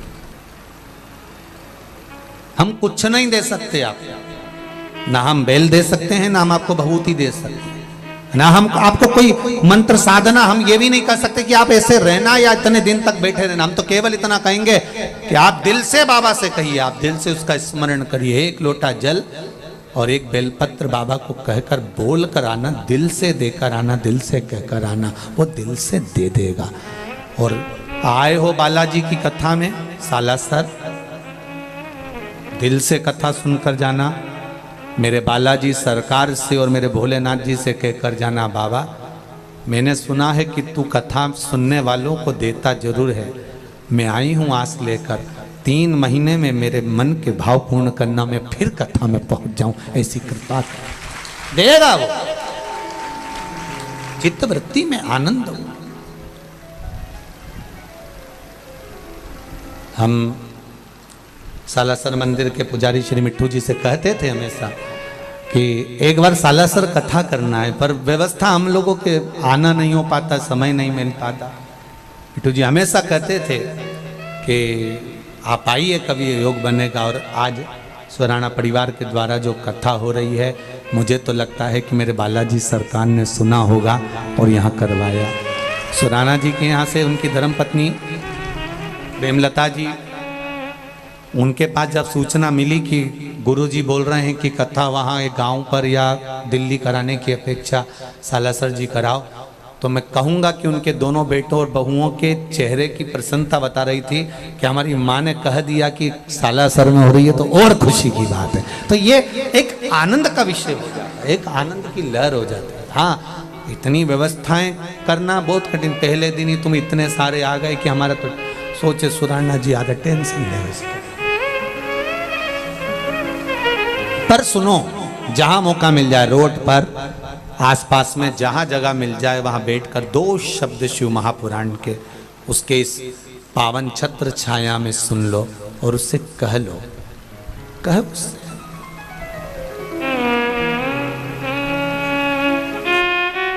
एलईडी चालू करिए। एलईडी वाले नहीं है क्या यहाँ पर? वो एलईडी हम चालू करो ना। वो सब पीछे से आवाज लगा रहे हैं, देख रहे हैं। जीवन का एक आनंद प्राप्त, सुख प्राप्त। महाराज पूंजी का स्थला, एक गलती कर गई पूंजी का स्थला। सुंदर बड़ी थी, बहुत सुंदर, बहुत आनंदित थी, पर उसने एक गलती कर दी। पूंजी का स्थला ने पहचान नहीं पाई। उसने तो सोचा बंदर है, पर हमारे शास्त्र कहते हैं साधु संत सन्यासी तपस्वी मुनि साधक जितने तप करने वाले होते हैं, ये मनुष्य देह में मृत्यु लोक में आकर तप नहीं करते, क्योंकि इनका नियम है अगर हम मनुष्य बनकर तप करेंगे, कोई देखेगा तो हमारे पास आ जाएगा, हमारा पहचान वाला होगा तो हमारे पास आएगा, जानने वाला होगा तो हमारे पास आएगा। तो ये तप करते हैं तो थोड़ा रूप चेंज कर लेते हैं। कोई एक तपस्वी मुनि बंदर का रूप रखकर तप कर रहा था और पूंजी का स्थला ने उस पर फल फेंकना चालू कर दिया। पूंजी का स्थला ने उस पर फल फेंका और जब पूंजी का स्थला ने फल फेंकना चालू करा, संत को क्रोध आ गया। क्रोध आते से ही संत ने कह दिया, ए कन्या तो इतनी सुंदर है, इतनी ज्ञानवान है, इतनी विद्वान है, उसके बाद तू मेरे पर फल फेंक रही है? मैं तुझे श्राप देता हूं, मैं तुझे श्राप देता हूं। तू अगली बार अगर मृत्यु लोक पर आई और मृत्यु लोक में आने के बाद अगर तूने अपनी सुंदरता के अनुसार किसी को प्रेमवश देख लिया, किसी से तेरा प्रेम हो गया, स्नेह हो गया, तो किसी के प्रति आसक्त हो गई, तेरा प्रेम अगर अधिक हो गया, तो सुन ए पूंजी का स्थला, सुन ले। तू तेरा जो चेहरा है, तेरा शरीर भले सुंदर होगा पर तेरा चेहरा बानर का होगा। काय का होगा? बंदर का। तेरा चेहरा बन जाएगा क्योंकि तूने मुझे बंदर जानकर मेरे ऊपर फल फेंका है, तेरा चेहरा बंदर का हो जाएगा। ये मेरा श्राप है। पुंज का स्थला रोने लगी, आंखों में आंसू भर गए पुंज का स्थला के। संत के चरण पकड़ लिए, गुरुदेव गुरुदेव मुझे क्षमा कर दो। श्री हनुमान जी की मां अंजना देवी पूर्व समय की एक अप्सरा पुंज का स्थला है, रो पड़ी, चरण पकड़ लिए, संत के गुरुदेव मुझे क्षमा कर दो। तब कहा श्राप मैंने दिया है, तू मृत्यु लोक में अगर किसी से स्नेह करेगी तो तेरा चेहरा बंदर का हो जाएगा, पर तुझे एक वर देता हूं कि तेरे गर्भ से एक बालक प्रकट होगा जो संपूर्ण ब्रह्मांड का कल्याण करेगा। स्वयं राम की सेवा में लगा है, स्वयं राम।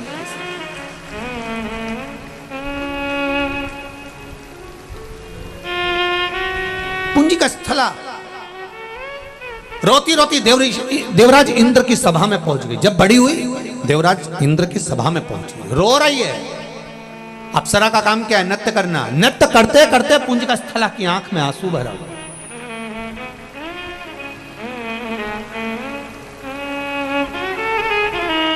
पुंज का स्थला रो रही है, आंख में आंसू भरकर खूब खूब रोई। इंद्र ने देखा, इंद्र का ध्यान तो उसके चरणों पर था जो नाच रही थी अप्सरा, पर इंद्राणी का ध्यान उसकी आंख की आंसू पर था। नारी वही श्रेष्ठ है जो दूसरी नारी के दर्द को जाने।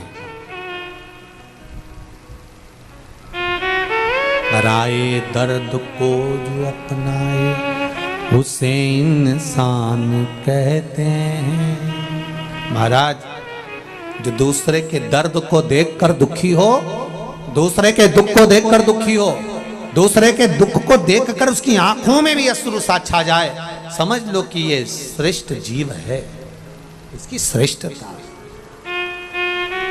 इंद्राणी रो रही है। इंद्राणी ने देखा, पूछा क्या हो गया? हे पूंजिका, इधर आओ।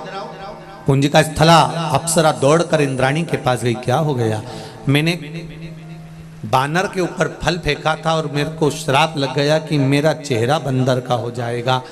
मैं किसी को स्नेह बस देख नहीं सकती। कोई बात नहीं, तेरे गर्भ से एक बेटा भी तो जन्म लेगा जो संसार का कल्याण करेगा। एक काम करना पूंजिका स्थला, क्या?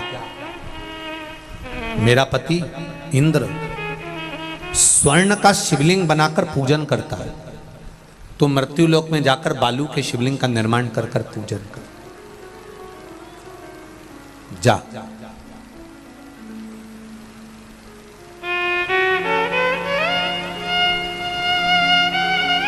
ऐसा कोई 33 कोटि में कोई देवता ऐसा हो, कोई अप्सरा ऐसी हो, कोई देव ऐसा हो जिसने अपनी जिंदगी में शंकर भगवान की आराधना ना करी हो। महाराज, ब्रह्मा ब्रह्मलोक में रहते हैं, भगवान विष्णु बैकुंठ लोक में रहते हैं, पर मृत्यु लोक का अगर कोई देव है तो वो देव अधिदेव महादेव है। मेरा शंकर इस मृत्यु लोक में आपके दुख को काटने के लिए बैठा है। और आप लोगों की आदत इतनी विचित्र है, दूर के ढोल दुनिया के लोगों को शंकर भगवान से बड़ी बड़ी दिक्कत थी। हमारे यहाँ लिखा एक पत्र में, एक कोई ने लेटर भेजा था। इस पत्र में एक बहन ने लिखा है, कल वो जो जज साहब के साथ में आई थी, उनकी माता जी थी, कौन थे? हाँ, जज साहब की। तो उनकी माता जी ने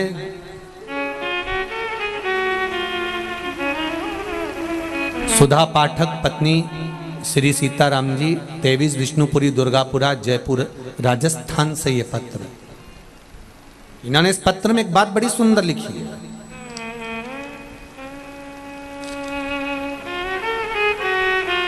कि पहले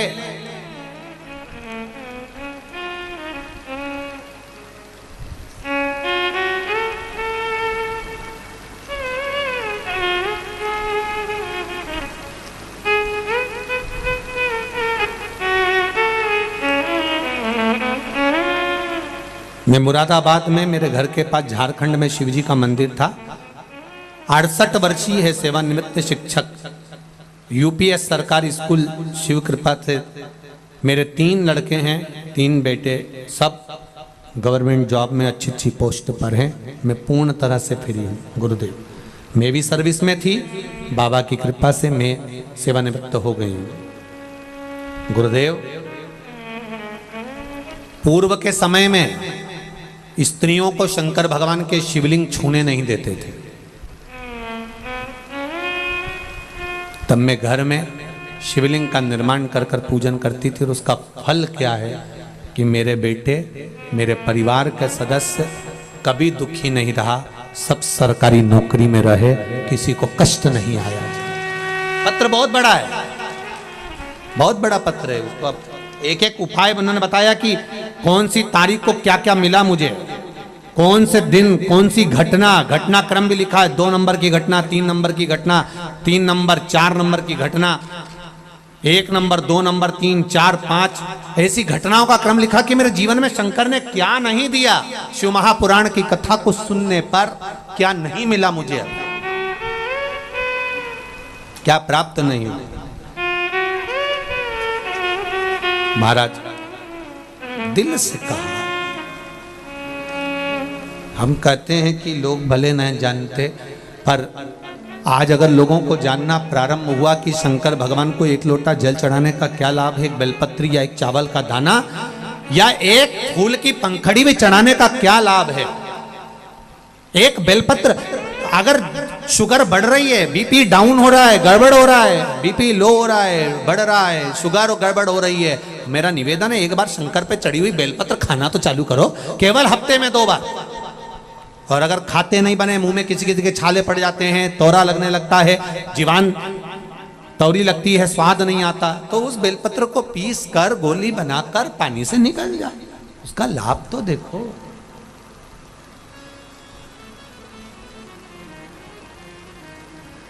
भोलेनाथ दया करना,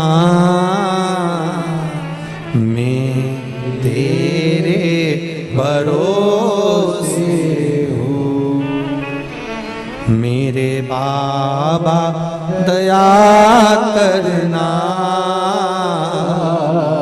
मैं तेरे भरोसे हूँ। आप उसके भरोसे रहकर कार्य तो करो।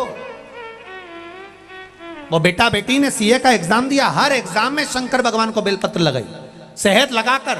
दुनिया भले विरोध करे कि शहद लगाने से ऐसा होता है, शंकर जी को चढ़ाने से ऐसा होता है, दुनिया विरोध करती रहेगी। आप भगवान से प्रार्थना करते रहो।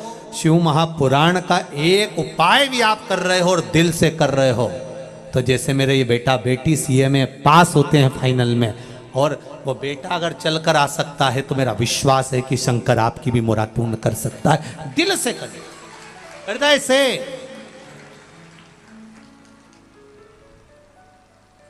दिखावा नहीं करना है हमें।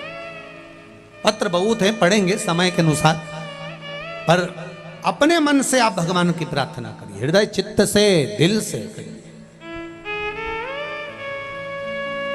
महाराज पुंज का स्थला से कहा तुम जाओ और मृत्यु लोक में जाकर एक बालू का शिवलिंग, मिट्टी का शिवलिंग, पार्थिव शिवलिंग का निर्माण करो और उसकी पूजन करो। पुंज का स्थला गई, शिवलिंग का निर्माण करा, पूजन करी, आराधना करी। आराधना करते करते करते करते करते करते करते समय बीता और पुंज का स्थला की दृष्टि एक राजा पर पड़ गई जो शेर से युद्ध लड़ रहा था।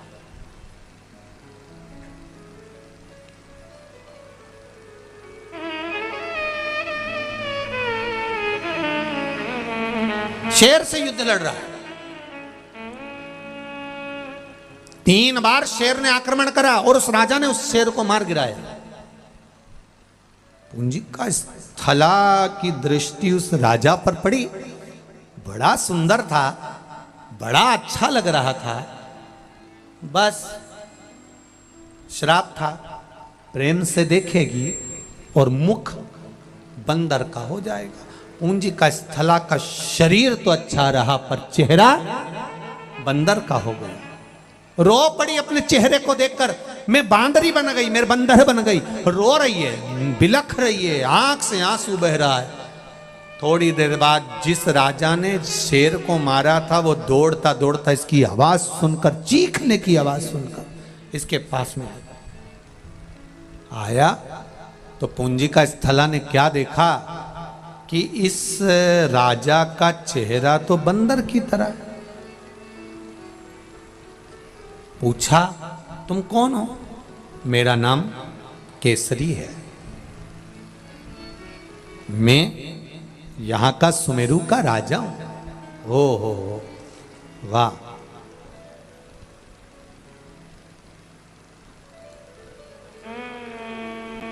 क्यों रो रही हो तुम? मेरे को श्राप लगा था कि मैं अगर किसी को प्रेम बस देख लूंगी तो मेरा बंदर का चेहरा हो जाएगा, अब मेरा विवाह कैसे होगा? केसरी ने कहा, चिंता मत करो, मेरे को वर मिला हुआ है, मैं कभी मनुष्य का रूप रख सकता हूं, कभी बानर का रूप रख सकता हूं, ये मुझे वर मिला हुआ है। मैं आपसे विवाह करना चाहता हूं। मेरा चेहरा बंदर का हो गया तो भी आप मुझसे विवाह करेंगे?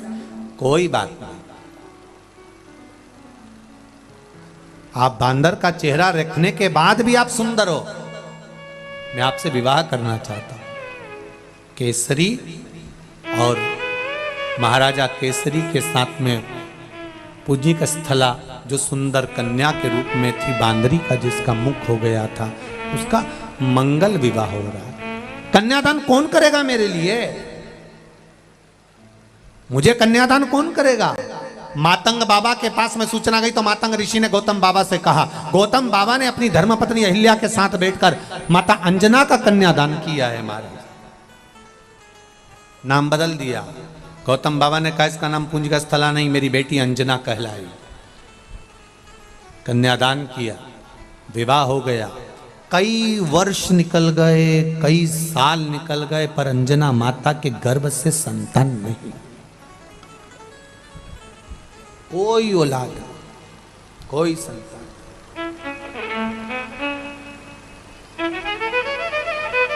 आज आंखों में से जल बह रहा था तो अंजना ने अपने पति केसरी से कहा,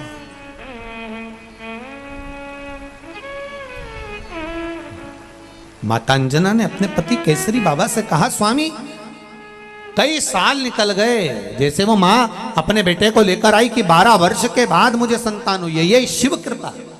अंजना की आंख से आंसू बह रहे हैं, मेरे यहाँ इतने वर्ष शादी के हो गए पर मेरे यहाँ संतान नहीं, मेरे यहाँ औलाद नहीं। स्वामी आंख से जल बह रहा है। केसरी ने कहा क्या कर सकते हैं, जो भाग्य में लिखा होगा वही तो होगा ना।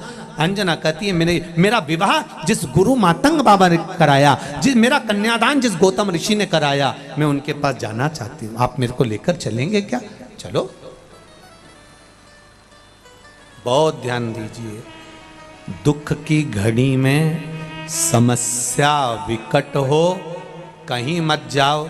जिस गुरु ने आपको मार्ग बताया है उस गुरु के पास 2 क्षण चले जाओ, उससे कुछ बोलो मत बोलो, केवल गुरु की दृष्टि ही पड़ जाएगी तो उतने में कल्याण निश्चित हो जाएगा कि हो गया। केवल दृष्टि पड़ जाए बस हो गया। एक बार गुरु देख ले बस, एक बार गुरु की दृष्टि पड़ जाए बस हो गया। कोई तप करने वाला, कोई मुनि है, कोई साधक है, कोई संत है, कोई साधु है, कोई सन्यासी है, कोई तपस्वी है, कोई आराधना करने वाला अपनी जिंदगी की आराधना तप साधना में लगा है, कोई भगवान के भजन में लगा है, कीर्तन में लगा है। हम उसको छुएं ना छुएं, हम उसको प्रणाम करें ना करें, पर जो भगवान की अविरल भक्ति में डूबा है उसकी केवल दृष्टि हम पर पड़ जाए तो ना जाने कितने पाप हमारे कट जाएंगे। और उम्मीद है कि कोई नई राह हमारी जिंदगी में प्राप्त हो जाएगी, नई राह में। आप जब अपने घर को जाएं, यहां से बालाजी महाराज के जब दर्शन करने के लिए मंदिर में प्रवेश करें तो बालाजी का दर्शन करते करते उनसे दिल से कहना, बाबा बड़ी कृपा करी जो हमें शिव महापुराण की कथा आपकी गोद में बैठने को श्रवण करने को मिल रही है। ये आपकी ही तो उदारता है मेरे सरकार, मेरे बालाजी, ये आपकी उदारता ही तो है जो हमें मिल रही है।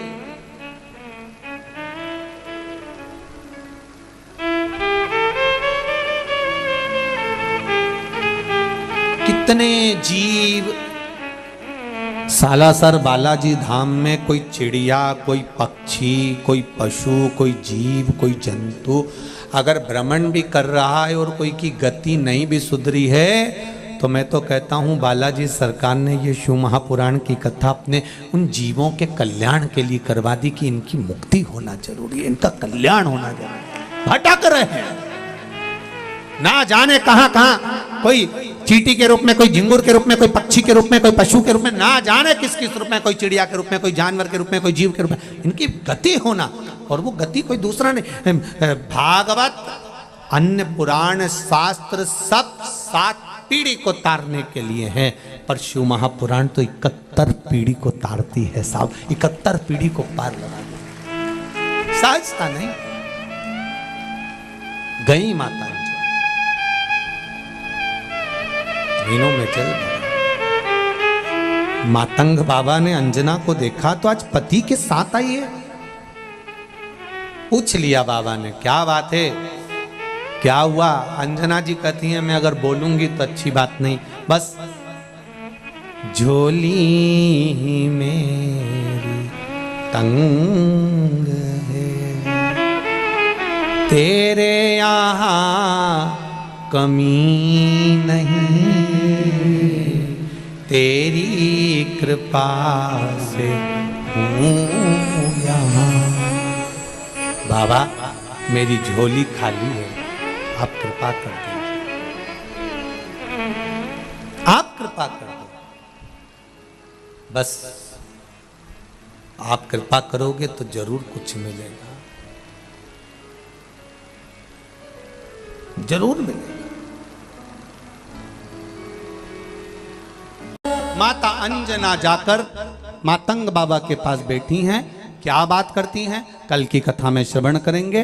बिंदुक चंचुला का सुंदर संवाद, भगवान देवाधिदेव महादेव ईश्वर जी और गोरा जी बनकर शिव महापुराण की कथा श्रवण करने आए हैं। ईश्वर जी गोरा जी पधार रहे हैं, जोरदार ताली बजाकर स्वागत करें ईश्वर जी और गोरा जी का। कुछ सूचनाएं आशीष जी दे रहे हैं। आप सभी को श्राद्ध पक्ष की ये पावन कथा जो सालासर बालाजी के धाम से चल रही है, संपूर्ण देशवासियों को बहुत बहुत साधुवाद के साथ आज की कथा पर प्रथम दिवस की विराम रह रही है। 4 दिन कथा और रहेगी, 5 दिन की कथा है। दिल से आनंद के साथ श्रवण करो और अपने जीवन को धन्य बनाओ। मेरे सालासर के बाला बाबा खूब आनंद से शिव जी का 11वां रूप आप सबके जीवन का कल्याण करें। ईश्वर जी और गोरा जी का पूजन करने जजमान परिवार पधारे। जय जय श्री राधे। हाथ नीचे कर लो, हाथ नीचे। जय जय श्री राधे। सभी भक्तों को हर हर महादेव, सदा जय श्री कृष्णा, श्री शिवाय नमस्तुभ्यम। 5 दिवसीय सुंदर श्री शिव महापुराण की अलौकिक सुंदर कथा हम सभी पूज्य गुरुदेव के सानिध्य में श्रवण कर रहे हैं। व्यासपीठ को नमन करते हुए हम सबके प्रिय, हम सबके लाडले ठाकुर